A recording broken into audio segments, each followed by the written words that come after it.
সংবিধান দিছে না আল্লাহ চলার জন্য আল্লাহ একটা গাইডলাইন দিয়ে দিছে না এটা কি কোরআন তাহলে আমাকে চলার জন্য আল্লাহ যে একটা গাইডলাইন দিছে সেই গাইডলাইন অনুসারে আমাকে চলতে হবে এখন সেই গাইডলাইন অনুসারে না চলে আমি যদি ব্যক্তিগত আমি যদি মনে করি যে না এটা আমার ধর্ম যার যার কথা বলে না অনেকে ধর্ম যার যার ধর্ম কি যার যার ধর্ম সবার সাথে একসাথে আমরা কি ধর্মটাকে পালন করতে হবে কারণ সমাজে যদি ইসলামকে প্রতিষ্ঠা করতে হয় তাহলে কি এটা ব্যক্তিগত হবে না সামষ্টিক হবে সামষ্টিক হবে এই কারণে আমরা যারা বলি যে ধর্ম যার যার তারা কি সেকুলারিজমকে তারা অন্তরে ধারণ করে তাই না এবং যারা মনে করে যে ধর্ম শুধু মসজিদের ভিতরে বাইরে না না সেটাও না তাহলে তো আপনি সেকুলারিজমের অন্তর্ভুক্ত হয়ে গেলেন কারণ বাইরে ভিতরে সবখানে ঘর থেকে ঘরের গন্ডি থেকে রাষ্ট্র পর্যন্ত সবখানে আপনাকে কি করে ইসলামকে মেনে চলতে হবে কোরআনকে মেনে চলতে হবে আজকে আমাদের সমাজে মানুষের ভিতরে পার্থক্য এই কারণে কারণ আমরা বুঝি না আমরা মনে করি ইবাদত শুধু মসজিদের ভিতরে ইবাদত শুধু নামাজ রোজা হওয়ার জায়গায় এটার ভিতরে এটার ভিতরে হলে আল্লাহ রাসূল যে রাষ্ট্র পরিচালনা করছে উনি ওনার কি নিজের খায়েশ মতে পরিচালনা করছে না আল্লাহর হুকুমতে আল্লাহর হুকুমতে তা আল্লাহর হুকুমতে যদি রাসূল রাষ্ট্র পরিচালনা করে থাকে আর আল্লাহ বলছে যে রাসূল তোমাদের জন্য আদর্শ তো রাসূল যদি তোমাদের আমাদের জন্য আদর্শ হয়ে থাকে তাহলে আমরা রাসূল রাষ্ট্র পরিচালনা করছে যে আমি কি তাহলে কি সেই পথে হাঁটবো না অবশ্যই আমাকে হাঁটতে হবে আল্লাহ রাসূল যেভাবে রাষ্ট্র পরিচালনা করছে যেভাবে সমাজ পরিচালনা করছে আমাকেও সেই পথে হাঁটতে হবে আর সেই পথে হাঁটতে হলে কি করতে হবে আমাকেও রাষ্ট্র পরিচালনার কাজে অংশগ্রহণ করতে হবে সমাজ পরিচালনার কাজে অংশগ্রহণ করতে হবে এখন মনে করেন বাংলাদেশে যদি আমি সমাজ পরিচালনার কাজে অংশগ্রহণ করতে হয় তাহলে আমাকে কি করতে হবে সমাজের যে অনিয়মগুলো সেগুলো দূর করতে হবে এখন সমাজের যে অনিয়মগুলো এই জিনিসগুলো দূর করতে হলে আমি ব্যক্তিগত পারবো আমাকে কি করতে হবে বাংলাদেশে আইন মেনে চলতে হবে তো বাংলাদেশে আইন মানতে হলে আমাকে কোথায় নিতে যাইতে হবে এই কথাগুলো বলার জন্য সংসদে যাইতে হবে তো সংসদে যাওয়ার জন্য সে পরিবেশ আমাকে তৈরি করতে হবে না আমাকে কাজ করতে হবে না আমি কিছু লোককে সংসদে পাঠাইতে হবে তাহলে না আমার ভিতরে যে অসঙ্গতিগুলো আছে সেই অসঙ্গতিগুলো দূর হবে বাংলাদেশের সংবিধানে কোনো এক সময় নামাজের সময় দেওয়ার কোনো বিধান ছিল না ৮৬-তে যখন সংসদে আমাদের বাইরে যখন সংসদে গেছে তখন মুজিবুর রহমান অধ্যাপক মুজিবুর রহমান উনি দাঁড়ায় আসর নামাজের সময় শুনে ৩টার সময় নামাজ সংসদ শুরু হয়েছিল উনি আসর নামাজের টাইমে উনি দাঁড়ায় বলছে আমাদেরকে আসরের নামাজের সময় দিতে হবে বিরতি দিতে হবে তখন স্পিকার বলছে সংসদে তো এরকম কোনো নিয়ম নেই যে নিয়ম না থাকলে তাহলে নিয়ম করতে হবে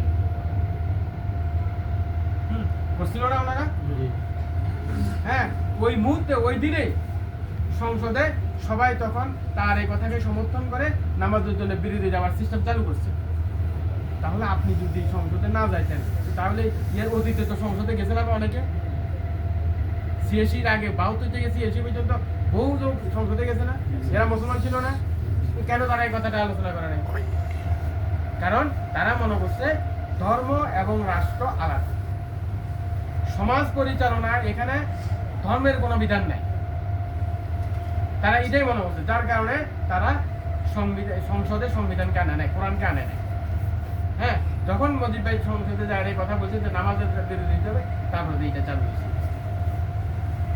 ৯০-তে যখন সাইদি সাহেব যেতে গেছে ৯৬-তে সাইদি সাহেব যখন সংসদে গেছে তখন সংসদ আগে নিয়ম ছিল এইভাবে সবাই ভিতরে যাইতে মাথা নিচু করে সংসদে ঢুকতো মানে এটার অর্থ হচ্ছে যে স্পিকারকে কি করা সম্মান জানানো তেমন সম্মান জানানো তাহলে মাথা নত করবো কেন মাথা নত করে সারা কাউকে সম্মান দেওয়া যায় না তখন যারা সাইড হিসাব তারা এর বলছে যে মাননীয় স্পিকার মানে সংসদের মাথা নোয়ানোর এই সিস্টেমটা বদলাতে হবে কারণ মাথা নোয়ানোর একমাত্র মালিক হচ্ছে কে আল্লাহ আমরা একবার আল্লাহর কাছে মাথা নোয়া আর দুনিয়ার কারো কাছে আমরা মাথা নোয়াতে পারি না সুতরাং এটা চেঞ্জ করতে হবে করছে না চেঞ্জ তো এইভাবে আমি প্রত্যেকটা জিনিসের উপরে আঘাত করলেই তো আপনাকে ওই জিনিসগুলো চেঞ্জ হবে এখন আঘাত করার জন্য লোক পাঠাতে হবে না আমাকে সংসদে যদি আমি লোকটা পাঠাই তাহলে কি এই কথাগুলো বলার জন্য কেউ বলতে পারবে এখন এই জিনিসগুলো বাস্তবায়নের জন্য এখন এই ছোট ছোট ছোট জিনিস আমি বাস্তবায়ন করলেন কিন্তু আল্লাহ পুরো কোরআনটাকেই তো সমাজ পরিচালনার জন্য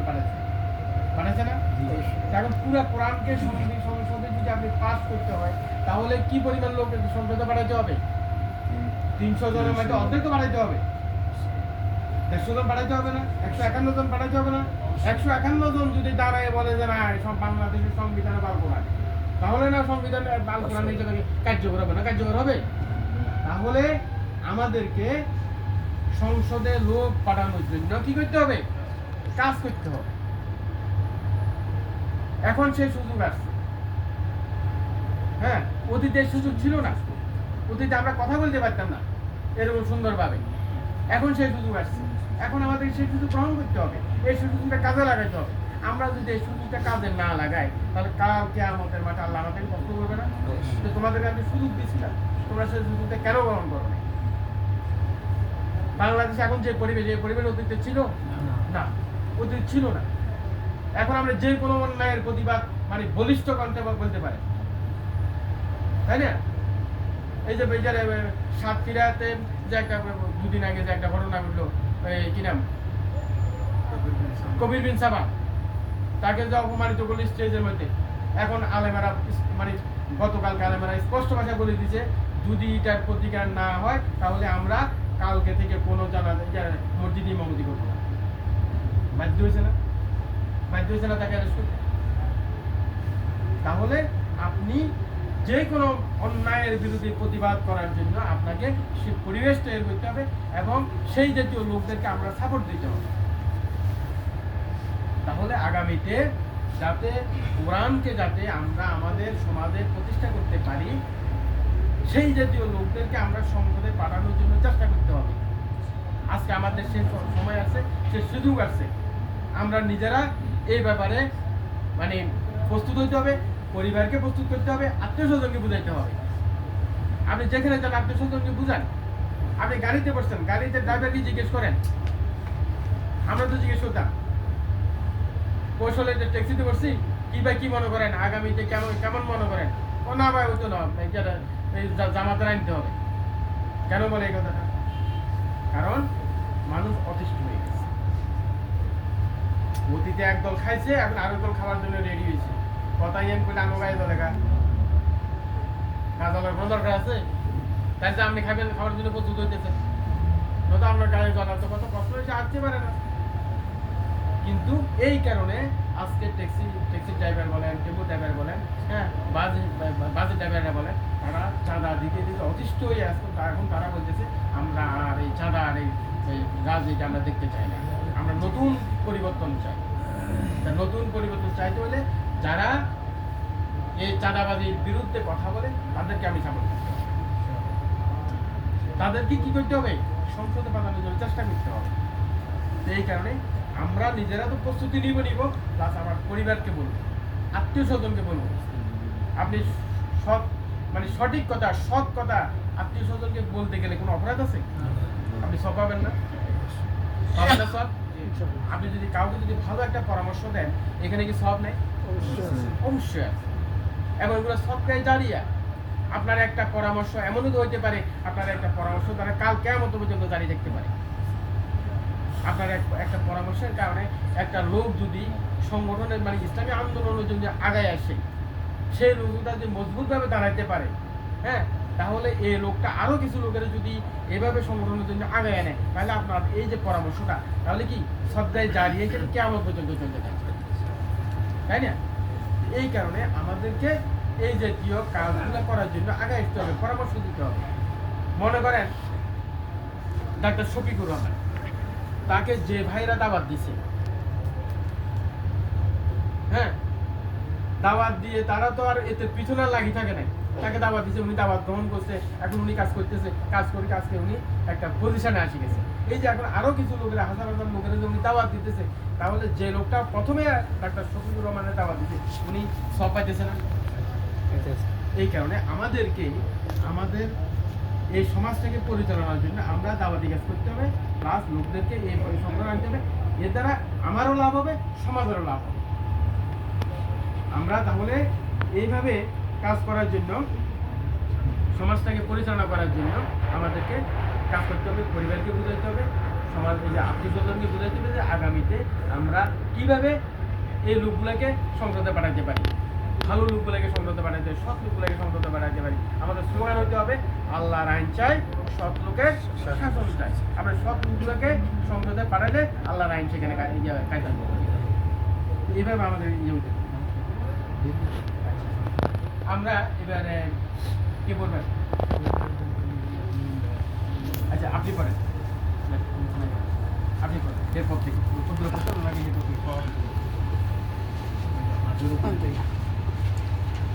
জোরে পড়িয়া না মনিবের প্রতি সম্মান ও সম্ভ্রম প্রদর্শন এবং তার সমীপে আদব রক্ষা করে চলা বান্দার তৃতীয় কাজ।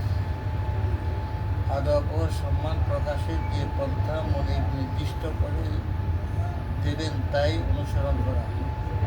সালাম দেওয়ার জন্য মনিব যে সময় নির্দিষ্ট করে দিয়েছেন সেই সময়ে নির্দিষ্ট রূপে উপস্থিত হওয়া এবং মনিবের আনুগত্য ও দাসত্ব স্বীকারে নিজের প্রতিজ্ঞা ও আন্তরিক নিষ্ঠা প্রমাণ করা একান্ত আবশ্যক। এই তিনটি প্রক্রিয়ার সমন্বয়ে যে কার্যটি সম্পন্ন হয় আরবি পরিভাষায় তাকে বলে ইবাদত। প্রথমত মনিবের দাসত্ব স্বীকার, দ্বিতীয়ত মনিবের আনুগত্য এবং তৃতীয়ত মনিবের সম্মান ও সম্ভ্রম রক্ষা করা। আল্লাহ তাআলা বলেছেন, ওমা খালাকতুল জিন্না ওয়াল ইনসা ইল্লা লিয়াবুদুন।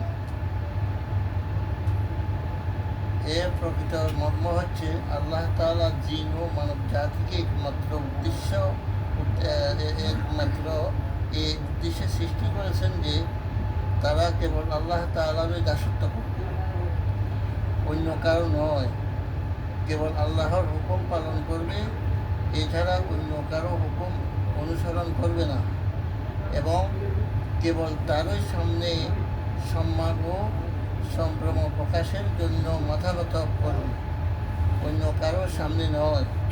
এই তিনটি জিনিসকে আল্লাহ তাআলা বুঝিয়েছেন যে ব্যাপক অর্থবোধক শব্দ ইবাদত দ্বারা। যেসব আয়াতে আল্লাহ তাআলা ইবাদতের নির্দেশ দিয়েছেন তার অর্থ এটাই।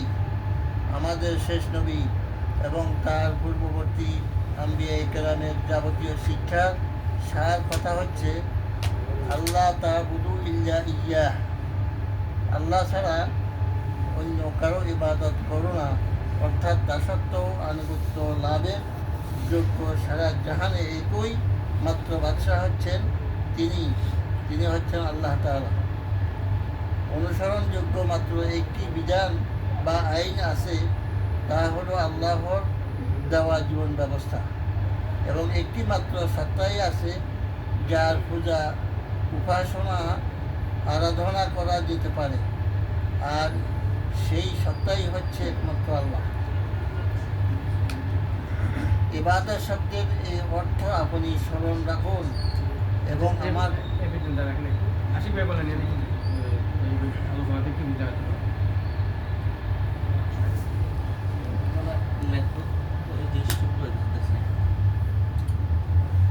এবাদত কি জিনিস? এবাদত তো আমাদের সর্ব অবস্থায় আমাদের এবাদত। আমাদের বসে আছি, এটা একটা এবাদত। যেমন নামাজ পড়ি, এটাও একটা এবাদত। বাথরুমে যাই, এটাও একটা এবাদত। খানা খাই, মানে চাকরি করি, সর্ব অবস্থায় আল্লাহ পাক এবাদতের কথাই বলছে। আর দুনিয়াতে মানুষের দাসত্ব করা যাবে না। যেমন ধরেন যে কোনো একটা জায়গার মধ্যে একজন নেতা আছে বা ফোরম্যান আছে, কিছু ক্ষেত্রে নিজের স্বার্থের জন্য এমনভাবে মাথা নত করে দেয় যে আল্লাহ থেকে আরও বড় বানায়, এরকম ইবাদত করা যাবে না। আল্লাহ বলছে তোমরা যে কোনো কিছুই করো আমার দিকে সর্ব অবস্থায় স্মরণ রাখা, খেয়াল রাখা কাজ করো, তাহলে তোমাদের সাহায্য বা সব কিছু আমি আবার ওই সূরা বাকারার 155 হয়তো বা কোনো নাম্বার ফাজকুরুনি আজকুরুকুম ওয়াশকুরুলি ওয়ালা তাকফুরুন, যে হে বান্দা তোমরা আমাকে স্মরণ করো, আমি তোমাদেরকে অধিক স্মরণ করব। আর এখানে সম্মানিত উপস্থিতি, এখানে আমাদের মুহতারাম পরিচালক ভাই প্রথমে একটা আয়াত বলছে যে কুল ইন্না সলাতি ওয়া নুসুকি ওয়া মাহইয়াই ওয়া মামাতি লিল্লাহি রাব্বিল আলামিন। আমাদেরকে যে দুনিয়াতে ইবাদত এবং জিন এবং মানুষকে পাঠাইছে শুধু আল্লাহর ইবাদতের জন্য, আল্লাহ এই আয়াতের মধ্যে বলেছে যে তোমরা যে ইবাদত করবা এরকমভাবে ইবাদত করবা যে আল্লাহ যত সন্তুষ্ট, যে কোনো কাজ করবা, পরিবার পরিজন, সমাজ, রাজনীতি, যত কিছু করো সব কিছু যেমন আল্লাহ পাক সন্তুষ্টের জন্য করবো। আবার আরেকটা আয়াতে কিন্তু আল্লাহ বলেছে যে কুল ইন কুনতুম তুহিব্বুনা আল্লাহ ফাত্তাবিনি ইউহিব্বুকুমুল্লাহ ওয়া ইয়াগফির লাকুম যুনুবাকুম আল্লাহু গাফুরুর রহিম। আল্লাহ নিজেই আল্লাহ রাসূলকে বলে দিচ্ছেন যে রাসূল, আপনি উম্মতদেরকে বলে দেন যে আমাকে যদি পেতে চায় তারা যেন আমার পথ অনুসরণ করে। সম্মানিত উপস্থিতি, আসলে ওই মূলত লেখক এই জিনিসটাই বোঝাইতে চাইতেছে আমাদের, যে কতটুকু আমি বুঝি। আর কে বলবেন? শাহজাহান ভাই, শাহজাহান ভাই বলেন।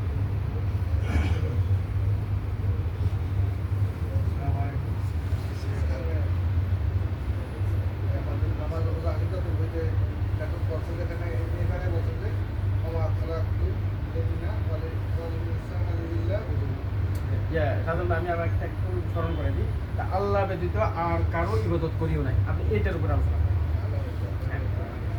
এখানে বলছে আল্লাহ ছাড়া কারো যদি ইবাদত করা যাবে না। আল্লাহর ইবাদত একমাত্র দাসত্ব তারই করা যাবে, সর্বক্ষেত্রে দাসত্ব তারই। কারণ এখানে লেখক যেটা বলেছে, দাসত্ব করা যাবে একমাত্র আল্লাহ।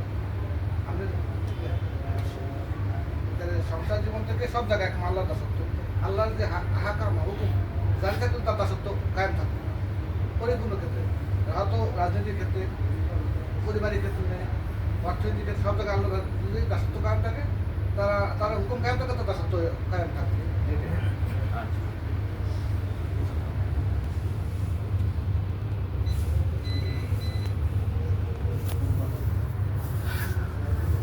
আলহামদুলিল্লাহ, এতক্ষণ পর্যন্ত আমরা ইবাদতের উপরে অনেকগুলি কথা শুনে আসছিলাম।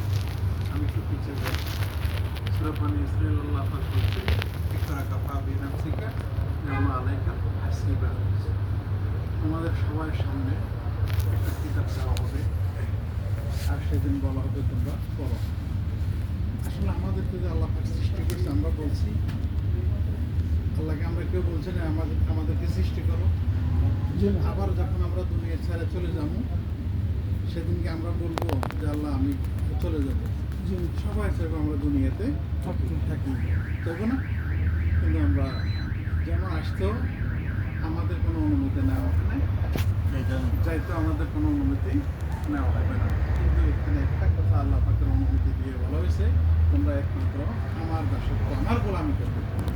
এখানে এই কথাটা লেখক এতক্ষণ পর্যন্ত আমরা যতটুকু বুঝছি, যে আমার গোলামি তোমরা অবশ্যই করবে। শুধু তোমরা না, জিন এবং ইনসান সবাই মিলে কোন ধরনের গোলামি করবে? ওয়াইজা কুতিয়াতি সালাতি আনতাশিরু ফিল আরদ।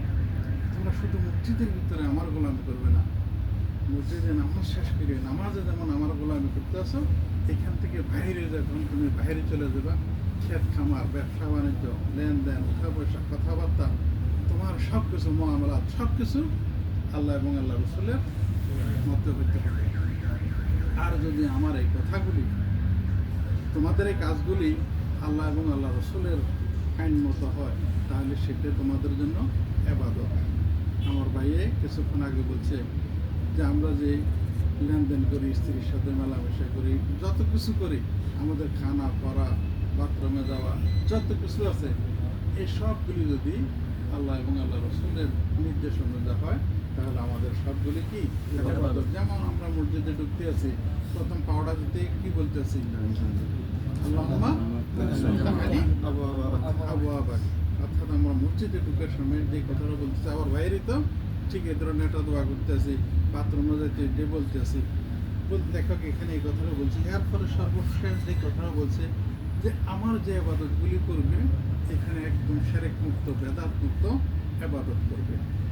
কারণ এখন যদি মনে করেন আমরা হিন্দুরা ইবাদত করে না, খ্রিস্টানরাও করে, বৌদ্ধরাও করে, তুমি আস্তিক যত আছে সবাই তাদের এক একজনের এক একটা ইবাদত করে, কিন্তু তাদের ইবাদতের ভিতরে কি করে? অনেক শিরক বেদাত আছে। আল্লাহ পাক এখানে বলতেছে, তোমরা একমাত্র খালেস নিয়তে আমার ইবাদত করবে। আর যদি তোমরা আমার ইবাদত করতে পারো, অর্থাৎ সর্বশেষ এখানে যে কথা আসবে আমি সেটা বলে দিতেছি আর কি, যদি তোমরা খালেসভাবে আমার ইবাদত করতে পারো, তাহলে বিনামে আমি তোমাদের জন্য রেখে দিছি এক পুরস্কার। সেই পুরস্কারটা কি? আমি তোমাদেরকে এমন এক জান্নাতে প্রবেশ করাবো, সেই জান্নাতের তলদেশে ঝর্ণা দ্বারা প্রবাহিত। আর সেখানে তোমরা থাকবে অনন্তকাল। না সেখান থেকে তোমাদেরকে কেউ বাহির করবে, না তোমরা সেখান থেকে বাহির হবে। জাযাকাল্লাহ খায়ের। এবার তারপরে তো পড়েন করবেন হ্যাঁ পড়েন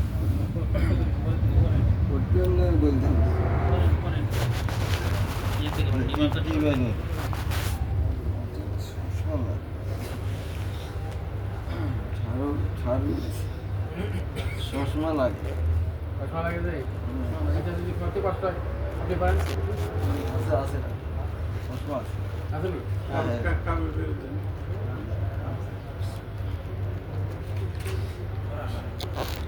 ইবাদত শব্দের অর্থ আপনি স্মরণ রাখুন এবং ধরে করেন আমার প্রশ্নগুলোর উত্তর দিতে থাকুন। একটি চাকর যদি মনিবের নির্ধারিত কর্তব্য পালন না করে, বরং তার সামনে কেবল তার হাত বেঁধে দাঁড়িয়ে থাকে, অথবা কেবল তার নাম জপে, তবে এই চাকরটি সম্পর্কে আপনি কি বলবেন? মনিব তাকে অন্যান্য মানুষের প্রাপ্য আদায় করতে বলেন, কিন্তু সে কেবল সেখানে দাঁড়িয়ে থেকে মনিবের সামনে মাথা নত করে 10 বার সালাম করে এবং আবার হাত বেঁধে দাঁড়ায়। মনিব তাকে অনিষ্টকর কাজগুলো বন্ধ করতে আদেশ করে, কিন্তু সে সেখান থেকে একটুও নড়ে না, বরং সে কেবল সিজদা করতে থাকে। মনিব তাকে সুরের হাত কাটতে বলে, কিন্তু সে দাঁড়িয়ে থেকে সুললিত কণ্ঠে 20 বার পড়তে বা উচ্চারণ করতে থাকে সুরের হাত কাটুক, কিন্তু সে একবারও এমন শাসন ব্যবস্থা প্রতিষ্ঠার জন্য চেষ্টা করে না যার অধীন সুরের হাত কাটা সম্ভব হবে। এমন চাকর সম্পর্কে কি মন্তব্য করবেন? আপনি কি বলতে পারেন যে সে প্রকৃতপক্ষে মনিবের বন্দেগী ও ইবাদত করছে? আপনার কোনো চাকর এরূপ করলে আপনি তাকে কি বলবেন তা আমি জানি না, কিন্তু আশ্চর্যের বিষয় যে আল্লাহর যে চাকর এরূপ আচরণ করে তাকে আপনি বড় আবেদ, ইবাদতকারী, বুজুর্গ ইত্যাদি নামে অভিহিত করেন। এরা সকাল হতে সন্ধ্যা পর্যন্ত কোরআন মজিদে আল্লাহ তাআলার কত শত হুকুম পাঠ করে, কিন্তু সেগুলো পালন করার এবং কাজে পরিণত করার জন্য একটু চেষ্টাও করে না, বরং কেবল নফসের পর নফলের পর নফল করতে থাকে, আল্লাহর নামে হাজার দানা তসবিহ জপতে থাকে এবং মধুর কণ্ঠে কোরআন মজিদ তেলাওয়াত করতে থাকে। আপনি তার এই ধরনের কার্যাবলী দেখে আর বিস্মিত হয়ে বলেন, ওহে লোকটা কত বড় আবেদ আর কত বড় ফরেজগার। আপনাদের এই ভুল ধারণার মূল কারণ এই যে আপনারা ইবাদত শব্দটির প্রকৃত অর্থ মোটে জানেন। আর একজন চাকরের কথা ধরুন, সে রাত দিন কেবল পরের কাজ করে, অন্যের আদেশ শুনে এবং পালন করে, অন্যের আইন মেনে চলে এবং তার প্রকৃত মনিবের যত আদেশ ও ফরমানই হোক না কেন তার বিরোধিতা করে, কিন্তু সালাম দেওয়ার সময় সে তার প্রকৃত মনিবের সামনে উপস্থিত হয় এবং মুখে কেবল তার নাম জপতে থাকে। আপনাদের কারো কোনো চাকর এরূপ করলে আপনারা কি করবেন? তার সালাম কি তার মুখের উপরে নিক্ষেপ করবেন না?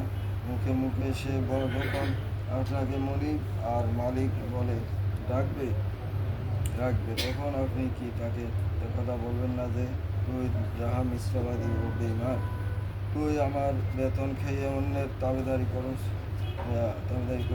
মুখে আমাকে মনিব বলে ডাকিস, কিন্তু প্রকৃতপক্ষে কেবল অন্যেরই কাজ করে বেড়াস। এটা কি নিতান্ত সাধারণ বুদ্ধির কথা, এটা কারো বুঝতে কষ্ট হয় না। কিন্তু কি আশ্চর্যের কথা, যারা রাত দিন আল্লাহর আইন ভঙ্গ করে, কাফের ও মুশরিকদের আদেশ অনুযায়ী কাজ করে এবং নিজেদের বাস্তব কর্মজীবনে আল্লাহর বিধানের কোনো পরোয়া করে না, তাদের নামাজ, রোজা, তাসবিহ পাঠ, কোরআন তেলাওয়াত, হজ, যাকাত ইত্যাদিকে আপনি ইবাদত বলে মনে করেন। এই ভুল ধারণার ও মূল কারণ ইবাদত শব্দের প্রকৃত অর্থ না জানা।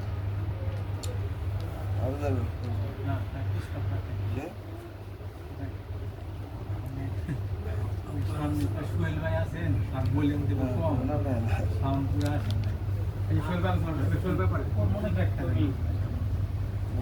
বলতে বলতে বলে আরেকটি চাদরের উদাহরণ নিন মনিব তার চাকরের জন্য যে ধরনের পোশাক নির্দিষ্ট করেছেন মাপ চোখ ঠিক রেখে সে ঠিক সেই ধরনের পোশাক পরিধান করে বড় আদব ও যত্নসা করে সে মনিবের সামনে হাজির হয় প্রত্যেকটি হুকুম শোনা মাত্রে মাথা নত করে শিরো ধার্য করে নেয় যেন তার তুলনায় বেশি আনুগত্য চাকর আর কেউ নয় সালাম দেওয়ার সময় সে একেবারে সকলের সামনে এসে দাঁড়ায় এবং মনিবের নাম পর্যন্ত দুনিয়া হতে নিশ্চিহ্ন করার উদ্দেশ্যে তাহার চেষ্টা অন্যদিকে ব্যক্তি মনিবের নামাজের ব্যাপারে সমস্ত চাকরের উপর নিজের শ্রেষ্ঠত্ব ও নিষ্ঠা প্রমাণ কিন্তু অন্যদিকে ব্যক্তি মনিবের দুশ্মন এবং বিদ্রোহীদের খেদমত করে মনিবের বিরুদ্ধে তাদের যাবতীয় ষড়যন্ত্র অংশগ্রহণ করে এবং মনিবের নাম পর্যন্ত দুনিয়া হতে নিশ্চিহ্ন করার উদ্দেশ্যে তারা যে চেষ্টাই করে এ হতভাগা তার সহযোগিতা করে রাতের অন্ধকারে সে মনিবের ঘরে শীত কাটে এবং দূর হলে বড় অনুগত চাকরটির ন্যায় হাত বেঁধে মনিবের সামনে হাজির হয় এ চাকরটি সম্পর্কে আপনি কি বলবেন? আপনি নিশ্চয়ই তাকে মুনাফেক বিদ্রোহী নিমুখ হারাম প্রভৃতি নামে অভিহিত করতে একটু বঞ্চিত হবেন না কিন্তু আল্লাহর কোনো চাকর যখন এই ধরনের হাস্যকর আচরণ করতে থাকে তখন তাকে আপনারা কি বলতে থাকে? তখন আপনারা কাউকে পীর সাহেব, কাউকে হজরত মাওলানা, কাউকে বড় কামেল, পরহেজগার প্রভৃতি নামেও ভূষিত করেন। কারণ এই যে আপনারা তাদের মুখে মাপ মতো লম্বা দাড়ি দেখি, তাদের পায়জামা পায়ের গিরার 2 ইঞ্চি উপরে দেখি, তাদের কপালে নামাজের কালো দাগ দেখি এবং তাদের লম্বা লম্বা নামাজ ও মোটা মোটা গানার তসবিহ থেকে বিভ্রান্ত হয়ে পড়ে। এদেরকে বড় দিনদার ও ইবাদতকারী বলে মনে করেন। ভুল শুধু এজন্য যে ইবাদত ও দিনদারির মূল অর্থই আপনাদের মনে বদ্ধমূল হয়ে রয়েছে। আপনি হয়তো মনে করেন হাত পেতে ক্যাবলামুখী হয়ে দাঁড়ানো, হাঁটুর উপর হাত রেখে মাথা নত করা, মাটিতে মাথা রেখে সেজদা করা এবং কয়েকটি নির্দিষ্ট শব্দ উচ্চারণ করা শুধু কয়েকটি কাজে প্রকৃত ইবাদত। হয়তো আপনি মনে করেন রমজানের প্রথম দিন হতে শাওয়ালের চাঁদ ওঠা পর্যন্ত প্রত্যেক দিন সকাল সন্ধ্যা পর্যন্ত পানাহার বন্ধ রাখার নাম ইবাদত। আপনি হয়তো এটাও মনে করেন যে কোরআন শরীফের কয়েক রুকু পাঠ করার নাম ইবাদত। আপনি বুঝে থাকেন মক্কা শরীফে গিয়ে কাবা ঘরের চারদিকে তাওয়াফ করার নামে ইবাদত। মোট কথা এ ধরনের বাহ্যিক রূপকে আপনারা ইবাদত মনে করে নিয়েছেন এবং এ ধরনের বাহ্যিক রূপ বজায় রেখে উপরোক্ত কাজগুলি কেউ সমাধা করলেই আপনারা মনে করেন সে ইবাদত সম্পূর্ণ করেছে এবং ওমা খালাকতুল জিন্না ওয়াল ইনসা ইল্লা লিয়াবুদুন এর উদ্দেশ্য পূর্ণ করেছে।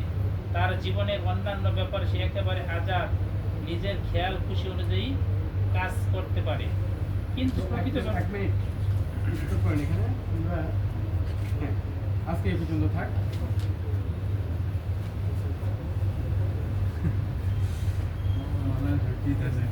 দেন আপনি এই এই পর্যন্ত যতটুকু হয়েছে আলোচনা এটার উপর একটু ইয়ে করেন সামারি।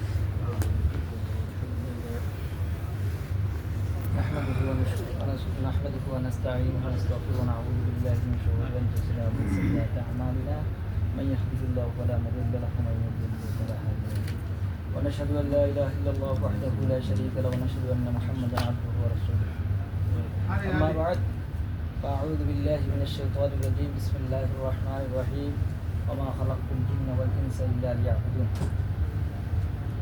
উপস্থিত আজকের এই আলোচনার সম্মানিত পরিচালক, আমার সম্মানিত ভাইয়েরা, আল্লাহ সুবহানাহু ওয়া তাআলা দরবারে অসংখ্য অগণিত শুকরিয়া, যিনি আমাদেরকে এখানে বসার মতো সুযোগ দিয়েছেন। মহান মনিবের শুকরিয়া আদায় করি আলহামদুলিল্লাহ। আজকে এখানে আলোচনার বিষয় হলো ইবাদত সম্পর্কে। ইবাদত সম্পর্কে আপনার ইবাদত একজন কাফের, হিন্দু, ইহুদি, নাসারা সবাই ইবাদত করে। হিন্দু তার দেবতারে মানে, সেও কিন্তু আবাদত করে। মুসলমান আমরা মসজিদে সেজদা করি, আমরাও আবাদত করি। আবার আমাদের মুসলমান যারা আছে তারা পীর সাহেবের দরবারে যা কি করে সেজদা করে, তারাও আবাদত করে, সেইটাকে পূর্ণতা মানে নাকি। কিন্তু আল্লাহ বলছেন ওমা খালাকতুল জিন্না ওয়াল ইনসা ইল্লা লিয়াবুদুন, আমি মানব এবং জিনকে, মানুষ এবং জিনকে সৃষ্টি করেছি আমার আবাদতের জন্য। কিন্তু সূরা লোকমানের ভিতরে হযরতুল লোকমান হাকিম তার ছেলেকে নসিহত করেছেন, ইয়া বুনাইয়া লা তুশরিক বিল্লাহ ইন্নাশ শিরকা লাযুলমুন আযীম। আপনি ইবাদত করলেন, আবার যদি আপনি বাবার দরবারে যায় সেজদা করেন তাহলে এটা শিরক। আপনি একমাত্র নিরট এবং সলিড ইবাদত করতে হবে কার? আল্লাহর। খালেস। আমার এই মাথা আমি কাহার সামনে নত করিব না।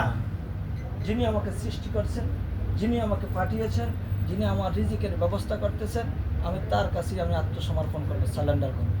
এছাড়া পৃথিবীর যেই হোক তাকে আমি সম্মান করব, কিন্তু আমি তার কাছে কি করবো না? সারেন্ডার করতে পারবো না। অর্থাৎ সে যে আমার রিজিক কথা এটা তাকে আমি মনে করতে হবে না।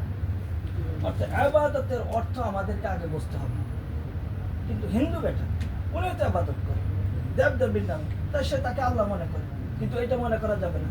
আমাদের মুসলমান লোক পীর সাহেবকে তার রিজিকের উৎস মনে করে, যে বাবার দরবারে গেলে আমার সন্তান হবে, নাকি কি ভাই এটা মনে করে না? যায় না? তাহলে আমার মনের ভিতরে ইবাদতের প্রকৃত অর্থ হলো কোন শিরকের কোন আসর আমার দিলের ভিতরে থাকতে হবে পারবে না। শুধুমাত্র ইবাদত করতে হবে কার? এজন্য আমরা আমাদের দিলকে আগে সহি করতে হবে, খালেস করতে হবে, নিরেট করতে হবে, তারপরে আমরা ইবাদত করতে হবে। অর্থাৎ আজ থেকে আমরা যারা আছি, যেমন আমাদের মনের ভিতরে যে সমস্ত জিনিস আছে এগুলিকে আমরা ঝাড়িয়ে বিচার করে শেষ করতে হবে, এবং আমরা প্রকৃতপক্ষে আমরা আমাদের দিলকে আল্লাহর ইবাদত বন্দেগীর জন্য প্রস্তুত করতে হবে। এই জন্য আমাদেরকে আল্লাহ তাআলা খালিস ইবাদত করার তৌফিক দান করুন, এবং আমাদেরকে মহান মনিব যেই ওমা খালাকতুল জিন্না ওয়াল ইনসা ইল্লা লিয়াবুদুন এই আয়াতের উপরে আমল করার তৌফিক দান করুন, এবং মৃত্যু পর্যন্ত যেন আমরা এই আয়াতের উপরে অবিচল থেকে মরতে পারি সে সুযোগ দান করুন। আমিন। আকুলু কওলি হাযা আস্তাগফিরুল্লাহ লি ওয়া লাকুম ফাস্তাগফিরুহু ইন্নাহু হুয়াল গফুরুর রাহিম।